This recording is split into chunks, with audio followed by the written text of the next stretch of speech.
നമസ്കാരം. എൻ്റെ പേര് ഉണ്ണികൃഷ്ണൻ എന്നാണ്. ഞാൻ മലപ്പുറത്താണ്. മലപ്പുറത്ത് കാടപ്പടി എന്ന് പറയുന്ന സ്ഥലത്ത് എക്കോ ഡെക്കോർ വേൾഡ് ഫർണിച്ചർ എന്ന് പറഞ്ഞൊരു ഫർണിച്ചർ സ്ഥാപനം നടത്തിക്കൊണ്ടിരിക്കുകയാണ്.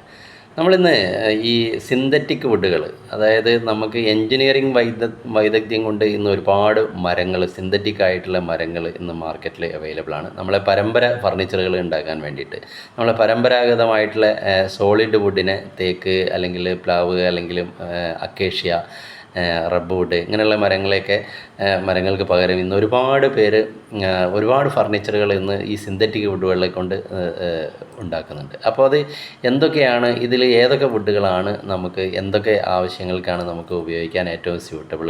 അപ്പോൾ നമുക്ക് പല ആൾക്കാരും നമ്മളോട് ചോദിക്കാറുണ്ട്, എനിക്ക് ഇന്ന ആവശ്യങ്ങളാണുള്ളത്, അപ്പോൾ ഞാനതിൽ ഏത് വുഡാണ് ഞാൻ തിരഞ്ഞെടുക്കേണ്ടതെന്ന് പല ആൾക്കാർക്കും കൺഫ്യൂഷൻ കാണാറുണ്ട്. അപ്പോൾ അതിനെക്കുറിച്ചൊന്ന് സംസാരിക്കാൻ കരുതി. അപ്പോൾ ഈ സിന്തറ്റിക് വുഡുകളെ കുറിച്ച് പറയുകയാണെന്ന് വെച്ചെങ്കിൽ, സിന്തറ്റിക് വുഡുകൾ ഇന്നിപ്പോൾ പരമ്പരാഗത മരങ്ങളെ ഒരു പരിധിവരെ റീപ്ലേസ് ചെയ്തിട്ടുണ്ട്. അപ്പോൾ ഇതിൻ്റെ പരമ്പരാഗത മരങ്ങൾ എന്ന് വെച്ചിട്ടുണ്ടെങ്കിൽ അതിൽ നമുക്ക് പണിയാനും അത് പിന്നെ ഫിനിഷ് ചെയ്ത് പോളിഷ് ചെയ്തൊക്കെ എടുക്കാനും ഒരുപാട് ലേബറും കാര്യങ്ങളൊക്കെ നമുക്ക് വരുന്നുണ്ട്. പക്ഷേ ഈ സിന്തറ്റിക് ബോർഡുകൾ അല്ലെങ്കിൽ സിന്തറ്റിക് വുഡ് എന്ന് പറയുന്നത് അത് ഫാക്ടറിയിൽ നിന്ന് തന്നെ ഫിനിഷിങ്ങോട് കൂടിയിട്ടാണ് ഇത് വരുന്നത്. അപ്പോൾ പ്രത്യേകിച്ച് പിന്നെ ഒരു പോളിഷിങ്ങിൻ്റെയോ അല്ലെങ്കിൽ നമുക്കൊന്ന് മിനുക്കി നന്നാക്കേണ്ടയോ ഒന്നും ആവശ്യം വരുന്നില്ല. ആ ബോർഡുകൾ നമ്മൾ കട്ട് ചെയ്യുക, ഫിക്സ് ചെയ്യുക, അത് നമുക്ക് ഫർണിച്ചറായിട്ട് ഉപയോഗിച്ച് തുടങ്ങാൻ പറ്റും. ഓക്കെ. അപ്പോൾ അതിൽ നമ്മൾ പ്രധാനമായിട്ടും ഇന്നിപ്പോൾ 6 ടൈപ്പ് സിന്തറ്റിക് വുഡുകളാണ് നമുക്കുള്ളത്. അതിൽ ഏറ്റവും പോപ്പുലർ ആയിട്ടുള്ളത് പാർട്ടിക്കിൾ ബോർഡാണ്. അപ്പോൾ പാർട്ടിക്കിൾ ബോർഡ് എന്ന് പറഞ്ഞാൽ ഇന്നിപ്പോൾ ഏറ്റവും മോസ്റ്റ് പോപ്പുലർ ആയിട്ടുള്ള ഒരു സിന്തറ്റിക് വുഡാണ് പാർട്ടിക്കിൾ ബോർഡ്. അപ്പോൾ നമുക്ക് ആദ്യം എന്തുകൊണ്ടൊക്കെയാണ് ഉണ്ടാക്കുന്നത്, ഇതിൻ്റെ ബെനിഫിറ്റുകൾ എന്തൊക്കെ, ഇതിൻ്റെ ദൂഷ്യഫലങ്ങൾ എന്തൊക്കെ എന്ന് ഓരോ ബോർഡിനെ കുറിച്ച് നമുക്ക് സംസാരിക്കുമ്പോൾ പറയാം. ഓക്കെ. അപ്പോൾ ഈ പാർട്ടിക്കിൾ ബോർഡ് എന്ന് പറയുന്നത്, പാർട്ടിക്കിൾ ബോർഡ് ആദ്യം തന്നെ നമുക്ക് അത് ഉണ്ടാക്കുന്നത് വുഡിൻ്റെ ചിപ്പുകൾ, നമുക്കിപ്പോൾ റബ്ബ് വുഡ്, ഇപ്പോൾ നമ്മൾ പാലെടുത്തൊക്കെ വറ്റിയ റബ്ബറിൻ്റെ മരമുണ്ടല്ലോ, അത് ചെറിയ ചെറിയ ചിപ്സുകളാക്കിയിട്ട് അല്ലെങ്കിൽ അതിൻ്റെ ഉണങ്ങിയ വേരുകൾ ചെറിയ ചെറിയ ചിപ്സുകളാക്കി അത് സോഡസ്റ്റ്, നമ്മളെ ഈർച്ചമില്ലിലെ പൊടി സോഡസ്റ്റ്, ഇതും പിന്നെ പശകളും സിന്തറ്റിക് റെസിനും ഇതെല്ലാം പാടെ ശരിക്കും മിക്സ് ചെയ്തിട്ട്, നമ്മളെ കോൺക്രീറ്റ് മിക്സ് ചെയ്യുന്ന പോലെ മിക്സ് ചെയ്തിട്ട് പിന്നെ കംപ്രസ് ചെയ്തിട്ട് അതിൻ്റെ മേലൊരു ലാമിനേറ്റിംഗ് പേപ്പറൊക്കെ വെച്ചിട്ട് അത് ചൂടാക്കി എടുക്കുന്നത്, കേക്ക് പോലെ കംപ്രസ് ചെയ്ത് എടുക്കുന്നതാണ് ഈ പാർട്ടിക്കിൾ ബോർഡ് എന്ന് പറയുന്നത്. അപ്പോൾ പാർട്ടിക്കിൾ ബോർഡിൻ്റെ എവിടെയൊക്കെയാണ് നമുക്ക് എന്തൊക്കെ നമുക്ക് പാർട്ടിക്കിൾ ബോർഡ് ഉണ്ടാക്കാൻ പറ്റും? സ്റ്റഡി ടേബിളുകൾ ഉണ്ടാക്കാം, പിന്നെ അലമാരകൾ ഉണ്ടാക്കാം, പിന്നെ ബെഡ്റൂം സെറ്റുകൾ ഉണ്ടാക്കാം, പിന്നെ ഓഫീസ് ഫർണിച്ചറുകളും മോഡുലാർ കിച്ചൺ ക്യാബിനറ്റുകളൊക്കെ ഉണ്ടാക്കാൻ വേണ്ടിയിട്ട് ഇന്ന് പാർട്ടിക്കിൾ ബോർഡ് ധാരാളമായിട്ട് ഉപയോഗിക്കുന്നുണ്ട്. അപ്പോൾ ഇതിൻ്റെ ഒരു അഡ്വാൻറ്റേജ് എന്തൊക്കെയാണ്, ഇതിൻ്റെ ബെനിഫിറ്റുകൾ എന്തൊക്കെയാണെന്ന് പറയുമ്പോൾ, നമുക്ക് ഇത് ബഡ്ജറ്റ് ഫ്രണ്ട്ലിയാണ്. ഇത് നമുക്ക് താങ്ങാവുന്ന വിലയിലാണ് പാർട്ടിക്കിൾ ബോർഡിൻ്റെ ഫർണിച്ചറുകൾ വരുന്നത്. പിന്നെ വെയിറ്റ് സാധാരണ സോളിഡ് വുഡിനെ താരതമ്യം ചെയ്ത് നോക്കുമ്പോൾ ഇതിന് വെയിറ്റ് കുറവാണ്. പിന്നെ അങ്ങോട്ടും ഇങ്ങോട്ടൊക്കെ നീക്കി വെക്കാനൊക്കെ പാർട്ടിക്കിൾ ബോർഡിൻ്റെ ഫർണിച്ചറുകൾ വളരെ ഈസിയാണ്. സോളിഡ് വുഡിന് അത്ര ഹെവി ആയിട്ട് വരുന്നില്ല ഇത്. പിന്നെ ഗുഡ് ഫിനിഷിങ്, ഞാൻ നേരത്തെ പറഞ്ഞല്ലോ, നല്ല ഫിനിഷിങ്ങിലാണ് പാർട്ടിക്കിൾ ബോർഡ് ഫർണിച്ചറുകൾ വരുന്നത്. പ്രത്യേകിച്ച് നമ്മളത് പോളിഷ് ചെയ്യുക അല്ലെങ്കിൽ വാർണിഷ് അടിക്കുക ഒന്നും ആവശ്യമില്ല. അത് വരുമ്പോൾ തന്നെ നല്ല ഫിനിഷിങ്ങിലാണ് വരുന്നത്. ഓക്കെ. അപ്പോൾ ഇത് നല്ലൊരു മോഡേൺ ലുക്ക് കിട്ടും ഇതിന്. പിന്നെ ഇതിൻ്റെ ഒരു പരിമിതികൾ എന്തൊക്കെയാണെന്ന് ചോദിച്ചു കഴിഞ്ഞാൽ, ഇതിന് ഹെവി ആയിട്ടുള്ള കാര്യങ്ങളൊന്നും ഇതിൽ നമുക്ക് സ്റ്റോക്ക് ചെയ്ത് വെക്കാൻ പറ്റില്ല. ഈ പാർട്ടിക്കിൾ ബോർഡിൻ്റെ ഫർണിച്ചറുകൾ എക്സ്ട്രാ ഹെവി വരുന്ന ഐറ്റംസ്, അത് പാർട്ടിക്കിൾ ബോർഡ് അത് പൊട്ടിപ്പോവും. ഹെവി ലോഡ് വരുന്ന സാധനങ്ങൾ നമുക്ക് സോളിഡ് വുഡിൻ്റെ അത്ര നമ്മൾ സാധാരണ തേക്ക് അല്ലെങ്കിൽ അക്കേഷ്യ അല്ലെങ്കിൽ റബ്ബ് വുഡ് മരങ്ങൾ കൊണ്ടുണ്ടാക്കിയ ഫർണിച്ചർ താങ്ങുന്ന അത്ര നല്ല വെയിറ്റുള്ള ഐറ്റംസ് ഇതിൽ നമുക്ക് വെക്കാൻ പറ്റില്ല. പിന്നെ നമ്മൾ ഇതിൻ്റെ ഒരു പരിമിതി എന്ന് പറഞ്ഞിട്ടുണ്ടെങ്കിൽ, ഇത് വെള്ളം തട്ടിക്കഴിഞ്ഞാൽ, മഴ തട്ടിക്കഴിഞ്ഞാൽ അല്ലെങ്കിൽ വെള്ളം തട്ടിക്കഴിഞ്ഞിട്ടുണ്ടെങ്കിൽ ഇത് ഡാമേജ് ആയിപ്പോവും. മോയ്സ്ചർ ഇതിലേക്ക് കയറി കഴിഞ്ഞിട്ടുണ്ടെങ്കിൽ ഇത് സ്വെല്ലിംഗ് ആയിട്ട് ഇത് ഡാമേജ് ആവും. ഇതാണ് ഇതിൻ്റെ പരിമിതികളെന്ന് പറയുന്നത്. അപ്പോൾ ഇതിന് എവിടെയൊക്കെയാണ് നമുക്ക് യൂസ് ചെയ്യുന്നത് വെച്ചിട്ടുണ്ടെങ്കിൽ, നമ്മൾ അധികം ഉപയോഗമില്ലാത്ത ഫർണിച്ചറുകൾ ഉണ്ടല്ലോ, എപ്പോഴും നമ്മൾ ഹെവി ആയിട്ട് ഉപയോഗിക്കാത്ത ഫർണിച്ചറുകളൊക്കെ ഉണ്ടാക്കാൻ വേണ്ടിയിട്ട് നമുക്ക് പാർട്ടിക്കിൾ ബോർഡ് ഉപയോഗിക്കാം. പിന്നെ രണ്ടാമത്തെ കാറ്റഗറിയിൽ വരുന്നത് MDF ആണ്. MDF എന്ന് പറഞ്ഞിട്ടുണ്ടെങ്കിൽ മീഡിയം ഡെൻസിറ്റി ഫൈബർ ബോർഡ് എന്നാണ് ഇതിന് പറയുക. അപ്പോൾ ഇതെങ്ങനെയാണ് ഉണ്ടാക്കുന്നത് വെച്ചിട്ടുണ്ടെങ്കിൽ മരത്തിൻ്റെ ഫൈബറുകൾ പശയുമായിട്ട് റെസിനായിട്ട് നമ്മൾ നേരത്തെ സെയിം റെസിൻ തന്നെ റെസിനായിട്ട് മിക്സ് ചെയ്തിട്ട് കംപ്രസ് ചെയ്തിട്ട് ഫൈബറുകൾ കംപ്രസ് ചെയ്തിട്ട് ഒരു മീഡിയം പ്രഷറിലും മീഡിയം ടെമ്പറേച്ചറിലും കംപ്രസ് ചെയ്തിട്ട് ഉണ്ടാക്കുന്ന ബോർഡുകളാണ് MDF എന്ന് പറയുന്നത്. അപ്പോൾ MDF എവിടെയൊക്കെ നമുക്ക് യൂസ് ചെയ്യാമെന്ന് വെച്ചിട്ടുണ്ടെങ്കിൽ ഡോറുകൾ, വാതിലുകൾ നമുക്ക് ഡെക്കറേറ്റ് ചെയ്ത് നല്ല കാണാൻ ഭംഗിയുള്ള ഡോറുകളൊക്കെ ഉണ്ടാക്കാൻ വേണ്ടിയിട്ട് MDF യൂസ് ചെയ്യുന്നുണ്ട്. പിന്നെ CNC ഡിസൈൻ പാനലുകൾ ഉണ്ടാക്കാൻ വേണ്ടിയിട്ട്, പിന്നെ ചുമരുകൾ ഡെക്കറേറ്റ് ചെയ്യാൻ വേണ്ടിയിട്ട്, ചുമരുകൾ ഇപ്പോൾ നമ്മൾ പ്ലാസ്റ്റിക്കിൻ്റെ മേലെ ഡെക്കറേറ്റ് ചെയ്യാൻ വേണ്ടിയിട്ട് MDF ഉപയോഗിക്കുന്നുണ്ട്. പിന്നെ കട്ടിലുകൾ ഉണ്ടാക്കാൻ വേണ്ടിയിട്ട്, TV യൂണിറ്റുകൾ ഉണ്ടാക്കാൻ വേണ്ടിയിട്ട്, TV സ്റ്റാൻഡ് പോലുള്ള സംഭവങ്ങൾ ഉണ്ടാക്കാൻ വേണ്ടിയിട്ട്, പിന്നെ അതുപോലെ മോഡുലാർ കിച്ചൻ്റെ ക്യാബിനറ്റുകൾ ഉണ്ടാക്കാൻ വേണ്ടിയിട്ടൊക്കെയാണ് MDF ഉപയോഗിക്കുന്നത്. അപ്പോൾ ഇതിൻ്റെ എന്തൊക്കെയാണ് ഇതിൻ്റെ മെച്ചങ്ങൾ ചോദിച്ചു കഴിഞ്ഞിട്ടുണ്ടെങ്കിൽ സ്മൂത്ത് സർഫേസ് ആയിരിക്കും, നല്ല സ്മൂത്ത് ആയിട്ടുള്ള സർഫേസ് ആയിരിക്കും, ഇതിൻ്റെ പ്രതലം വളരെയധികം മിനുസമുള്ളതായിരിക്കും. പിന്നെ നമുക്ക് വേണമെങ്കിൽ അഡീഷണലായിട്ട് പെയിൻറ്റിങ് വേണമെങ്കിൽ ചെയ്യാം, ലാമിനേഷനൊക്കെ വേണമെങ്കിൽ നമുക്ക് എക്സ്ട്രാ വേണമെങ്കിൽ ചെയ്യാം. പിന്നെ ഇത് വളഞ്ഞിട്ടുള്ള ഫർണിച്ചറുകളൊക്കെ ഉണ്ടാക്കാൻ വേണ്ടിയിട്ട് MDF ഉപയോഗിക്കുന്നത്. ഡിസൈൻ വർക്കിനൊക്കെയാണ് MDF അധികമായിട്ട് ഉപയോഗിക്കുന്നത്. അപ്പോൾ ഇതിൻ്റെ പിന്നെ സ്ട്രോങ് ആണിത്, നമ്മളെ പാർട്ടിക്കിൾ ബോർഡിനെക്കാട്ടിലും ഇത് കുറച്ചും കൂടി ഇതിന് ഉറപ്പുണ്ടായിരിക്കും. പിന്നെ ഇതിൽ തന്നെ പെട്ടിട്ടുള്ള ഒരു മൂന്നാമത്തെ കാറ്റഗറിയാണ് HDF എന്ന് പറയുന്നത്, ഹൈ ഡെൻസിറ്റി ഫൈബർ ബോർഡ് എന്നാണ് അതിന് പറയുന്നത്. അത് MDFൻ്റെ കുറച്ചും കൂടി നമ്മളെന്താ വെച്ചിട്ടുണ്ടെങ്കിൽ കുറച്ചുകൂടി ഉറപ്പ് കൂടിയ ഒരു ഗ്രേഡാണ് HDF എന്ന് പറയുന്നത്. അപ്പോൾ HDF നമുക്ക് ഹൈ ഡെൻസിറ്റി ഫൈബർ ബോർഡ് എന്നാണ് ഇതിന് പറയുന്നത്. ഇത് കുറച്ചും കൂടി സ്ട്രോങ് ആണ്, സ്ട്രെങ്ത്തും കൂടുതലായിരിക്കും. അപ്പോൾ ഇത് കുറച്ചും കൂടി എന്താണെന്ന് വെച്ചിട്ടുണ്ടെങ്കിൽ പ്രഷറിൽ കംപ്രസ് ചെയ്തിട്ട് കുറച്ചുകൂടി ടെമ്പറേച്ചർ അധികം കൊടുത്തിട്ട് ഉറപ്പിലുണ്ടാക്കുന്നതാണ് ഇത് ഉപയോഗിക്കുന്നത്. അപ്പോൾ അതുകൊണ്ട് തന്നെ ഇതെന്താ വെച്ചാൽ ഉറപ്പ് കൂടുതലുള്ളതുകൊണ്ട് ഫ്ലോറിങ്ങിനൊക്കെ HDF ആണ് ഉപയോഗിക്കുന്നത്. മരത്തിൻ്റെ ഫ്ലോറിങ്ങൊക്കെ ആവശ്യമുള്ളിടത്ത് HDFൻ്റെ ബോർഡുകളാണ് ഉപയോഗിച്ചത്. പിന്നെ പ്രീമിയം ആയിട്ടുള്ള കിച്ചൺ ക്യാബിനറ്റുകൾ, കിച്ചൺ ഷട്ടറുകൾ ഇതൊക്കെ ഉണ്ടാക്കാൻ വേണ്ടിയിട്ട് ഈ എപ്പോഴും യൂസ് വരുന്ന ക്യാബിനറ്റുകളുള്ള കിച്ചൺ ക്യാബിനറ്റുകളൊക്കെ ഉണ്ടാക്കാൻ വേണ്ടിയിട്ട് HDF ആണ് അത് അധികം ഉപയോഗിക്കുന്നത്.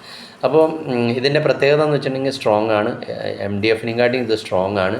പിന്നെ മോയ്സ്ചർ, വെള്ളത്തിൻ്റെ അംശം MDFനെക്കാട്ടിയും കൂടുതൽ ഇത് വാട്ടർ റെസിസ്റ്റൻ്റ് ആണ്. കുറച്ചും കൂടി അതിൻ്റെ ഒരു ഉയർന്ന ലെവലിൽ മോയ്സ്ചർ തട്ടുന്ന സ്ഥലങ്ങളിലൊക്കെ നമുക്കിത് ഈ HDF ഉപയോഗിക്കാൻ പറ്റുള്ളൂ. അപ്പോൾ സ്ട്രോങ് ആണ്. നമുക്കിപ്പോൾ ഒരു സ്ട്രോങ് ആയിട്ടുള്ള ഫർണിച്ചർ വേണം, എന്നാൽ ലുക്കും വേണം. അങ്ങനെയുള്ള സ്ഥലങ്ങളിൽ നല്ല കാണാനുള്ള ലുക്കും അങ്ങനെയുള്ള സ്ഥലങ്ങൾക്കൊക്കെ നമുക്ക് HDF ഉപയോഗിക്കാം. പിന്നെ നാലാമതാണ് ശ്രേണിയിൽ വരുന്നത് പ്ലൈവുഡാണ്. പ്ലൈവുഡ് നമുക്കൊക്കെ അറിയുന്നതാണ്, അത് നമ്മൾ പണ്ട് മുതലേ ഉപയോഗിച്ച് വരുന്ന ഒരു സിന്തറ്റിക് വുഡാണ് പ്ലൈവുഡ്. അപ്പോൾ പ്ലൈവുഡ് എന്താണെന്ന് വെച്ചിട്ടുണ്ടെങ്കിൽ മരത്തിൻ്റെ ചെറിയ ചെറിയ പാളികളായിട്ട് സ്ലൈസ് ചെയ്തിട്ട് ആ പാളികൾ തലങ്ങും വെലുങ്ങും പിന്നെ പശ തേച്ച് വെച്ച് ഒട്ടിച്ച് അത് കംപ്രസ് ചെയ്ത് ഉണ്ടാക്കുന്നതാണ് ഈ പ്ലൈവുഡ് എന്ന് പറയുന്നത്. അപ്പോൾ ഈ പ്ലൈവുഡ് എന്ന് പറയുന്നത് പ്ലൈവുഡിൽ തന്നെ 2-3 ഗ്രേഡുകളുണ്ട്. കൊമേഴ്സ്യൽ ഗ്രേഡ് പ്ലൈവുഡ് ഉണ്ട്. കൊമേഴ്സ്യൽ ഗ്രേഡ് പ്ലൈവുഡ് എന്ന് പറഞ്ഞാൽ നമ്മളെ ഷോറൂമുകളുടെ ക്യാബിനറ്റ് ഇങ്ങനെയുള്ള സംഭവങ്ങൾ, കൗണ്ടർ ഇതൊക്കെ ഉണ്ടാക്കുന്നതാണ് കൊമേഴ്സ്യൽ ഗ്രേഡ് പ്ലൈവുഡ് എന്ന് പറയുന്നത്. പിന്നെ അതിൽ വാട്ടർ പ്രൂഫ് പ്ലൈവുഡ് ഉണ്ട്. വാട്ടർ പ്രൂഫ് പ്ലൈവുഡാണ് നമുക്ക് ഡൈനിങ് ടേബിൾ, വെള്ളം തട്ടിയാലും ഒരു കുഴപ്പമില്ലാത്ത വെള്ളത്തിനെ പ്രതിരോധിക്കാൻ ശേഷിയുള്ള പ്ലൈവുഡ് ഉണ്ട്, അതാണ് വാട്ടർ പ്രൂഫ് പ്ലൈവുഡ്. പിന്നെ മൂന്നാമത്തെ തരത്തിൽ പ്ലൈവുഡ് പെട്ടുള്ള മൂന്നാമത്തെ ഒരു ഗ്രേഡ് എന്ന് പറഞ്ഞാൽ മെറൈൻ പ്ലൈവുഡാണ്.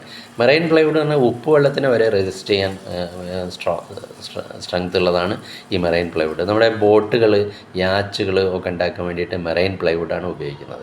ഇപ്പോൾ കടലിലേക്കൊക്കെ ഉപ്പുവെള്ളമാണല്ലോ, അപ്പോൾ അവിടേക്ക് ഉള്ള ബോട്ടുകൾ, കടലിലൊക്കെ ഉപയോഗിക്കുന്ന ബോട്ടുകളൊക്കെ ഉണ്ടാക്കാൻ വേണ്ടിയിട്ട് മെറൈൻ പ്ലൈവുഡാണ് ഉപയോഗിക്കുന്നത്. അപ്പോൾ ഇത് പിന്നെ നമ്മളെ വീടുകളിലേക്ക് വരുമ്പോൾ നമ്മൾ കിച്ചൺ ക്യാബിനറ്റ് ഉണ്ടാക്കാൻ വേണ്ടിയിട്ട്, പിന്നെ കട്ടിലുകൾ ഉണ്ടാക്കാൻ വേണ്ടിയിട്ട്, സോഫയുടെ ഫ്രെയിമൊക്കെ ഉണ്ടാക്കാൻ വേണ്ടിയിട്ട് ഒക്കെ നമ്മൾ എന്തായാലും പ്ലൈവുഡാണ് ഉപയോഗിക്കുന്നത്. പിന്നെ ഡൈനിങ് ടേബിളുകൾ ഒക്കെ വാട്ടർ പ്രൂഫ് പ്ലൈവുഡാണ് ഡൈനിങ് ടേബിളുകളൊക്കെ ഉണ്ടാക്കാൻ വേണ്ടിയിട്ട് ഉപയോഗിക്കുന്നത്. അപ്പോൾ ഇതിൻ്റെ പ്രത്യേകതകൾ, ഇതിൻ്റെ നേട്ടങ്ങൾ എന്തൊക്കെ, മെച്ചങ്ങൾ എന്തൊക്കെയാണെന്ന് ചോദിച്ചു കഴിഞ്ഞാൽ very strong and long last. ഇത് ഒരുപാട് നല്ല സ്ട്രോങ് ആണ്, കുറേ കാലം നിൽക്കുകയും ചെയ്യും പ്ലൈവുഡ്. ഈ പ്ലൈവുഡിൻ്റെ ഫർണിച്ചറുകൾ MDFനെയും HDFനെയും പാർട്ടിക്കിൾ ബോർഡിനെയൊക്കെ കമ്പയർ ചെയ്യുമ്പോൾ ഇത് കുറേ സ്ട്രോങ് ആണ്, പിന്നെ കുറേ കാലം നിൽക്കുകയും ചെയ്യും. പിന്നെ മോയ്സ്ചർ വല്ലാതെ കയറി പിടിക്കില്ല. MDFൻ്റെ അല്ലെങ്കിൽ പാർട്ടിക്കിൾ ബോർഡിൻ്റെ മാതിരി മോയ്സ്ചർ കയറി ഡാമേജ് ആവാനുള്ള സാധ്യത വളരെ കുറവാണ്. പിന്നെ എന്താണെന്ന് വെച്ചിട്ടുണ്ടെങ്കിൽ ഹെവി ലോഡ് ഫർണിച്ചറുകൾക്കാണ് നമ്മളിത് ഉപയോഗിക്കുന്നത്. ഓക്കെ, അപ്പോൾ ഇതിൻ്റെ പിന്നെ പരിമിതികൾ എന്തൊക്കെയാണെന്ന് ചോദിച്ചാൽ വില, ഓഫ് കോഴ്സ് ഇത് വില കൂടുതലാണ്. നമ്മൾ പാർട്ടിക്കിൾ ബോർഡിനെയും കാട്ടിയും MDFനെയും കാട്ടിയും HDFനെയും കാട്ടിയും ഒക്കെ വില കൂടുതലാണ് നമ്മളുടെ ഈ പ്ലൈവുഡുകൾ. പിന്നെ അഞ്ചാമത്തെ കാറ്റഗറിയിൽ നമ്മൾ പഠിക്കുന്നത് WPC എന്ന് പറയുന്ന ബോർഡാണ്. WPC എന്ന് പറഞ്ഞിട്ടുണ്ടെങ്കിൽ വുഡ് പ്ലാസ്റ്റിക് കോമ്പോസിറ്റ് എന്നാണ് ആ ബോർഡിന് പറയുന്നത്.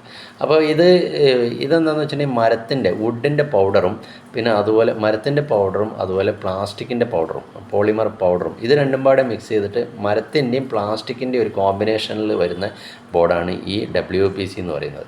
അപ്പോൾ ഇത് എവിടെയൊക്കെയാണ് ഉപയോഗിക്കുന്നത് ചോദിച്ചു കഴിഞ്ഞാൽ ഔട്ട്ഡോർ ഫർണിച്ചറുകൾ, നമ്മൾ പുറമേയൊക്കെ ഇടാൻ ഉപയോഗിക്കുന്ന വെള്ളമൊക്കെ തട്ടുന്ന മോയ്സ്ചർ തട്ടുന്ന സ്ഥലങ്ങളിലൊക്കെ ഉള്ള ഫർണിച്ചറുകൾ ഉണ്ടാക്കാൻ വേണ്ടിയിട്ട് WPC ആണ് ഉപയോഗിക്കുന്നത്.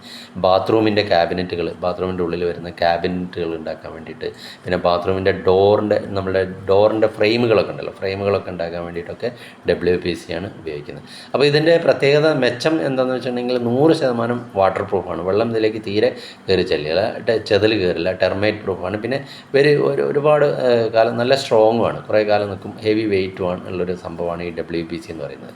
പക്ഷേ ഇത് എക്സ്പെൻസീവാണ്, കുറച്ച് ചിലവ് കൂടിയതാണ്. ഈ WPC ബോർഡുകൾ എന്ന് പറഞ്ഞിട്ടുണ്ടെങ്കിൽ കുറച്ച് ചിലവ് കൂടിയതാണ്.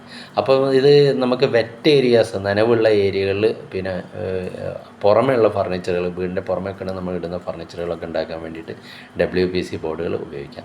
പിന്നെ അതിൽ ഏറ്റവും ലാസ്റ്റിൽ വരുന്ന ആറാമത്തെ എന്ന് പറഞ്ഞാൽ PVC ബോർഡുകളാണ് വരുന്നത്.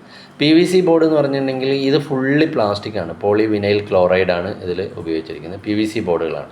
അപ്പോൾ ഇത് ബഡ്ജറ്റ് ഫ്രണ്ട്ലിയാണ്, പക്ഷേ ഉറപ്പ് WPCയുടെ അത്ര കിട്ടില്ല. അതിന് വില കുറവാണ് ഈ PVC ബോർഡുകൾക്ക്, പക്ഷേ WPCയുടെ അത്ര ഉറപ്പ് കിട്ടില്ല.